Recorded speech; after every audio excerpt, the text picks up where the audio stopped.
Charles Leclerc disait qu'il s'attendait à ce que Ferrari et McLaren soient plutôt devant Mercedes et Red Bull parce qu'il ferait plus chaud.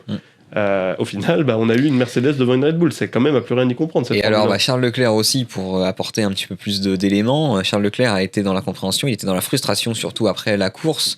Il ne comprenait pas cette contre-performance, si je puis dire, de Ferrari, là où il s'attendait à performer davantage. Et surtout, il a fait un constat qui était fataliste, mais qui était réel, il faut bien le dire, par rapport à la situation actuelle, c'est que Ferrari aujourd'hui est clairement derrière ce qu'il a appelé comme étant les 3 top teams, à savoir Red Bull, Mercedes et McLaren. On sent vraiment que Ferrari n'avance pas, ne comprend pas pourquoi il n'avance pas, alors que les autres écuries, même si Mercedes tâtonne encore un petit peu, il faut dire qu'il y a vraiment un step qui a été fait depuis Bakou au moins. Oui, et puis même ces dernières semaines, globalement, on sent que Ferrari en effet a un peu plus de difficultés.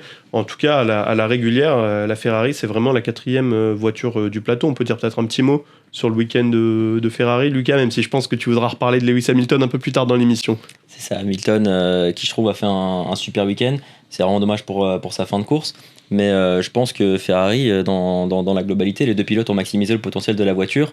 Et il y avait tout simplement pas plus à aller chercher. McLaren, Red Bull et Mercedes étaient largement devant. Et donc, ils ont maximisé le résultat qui était possible ici à Singapour.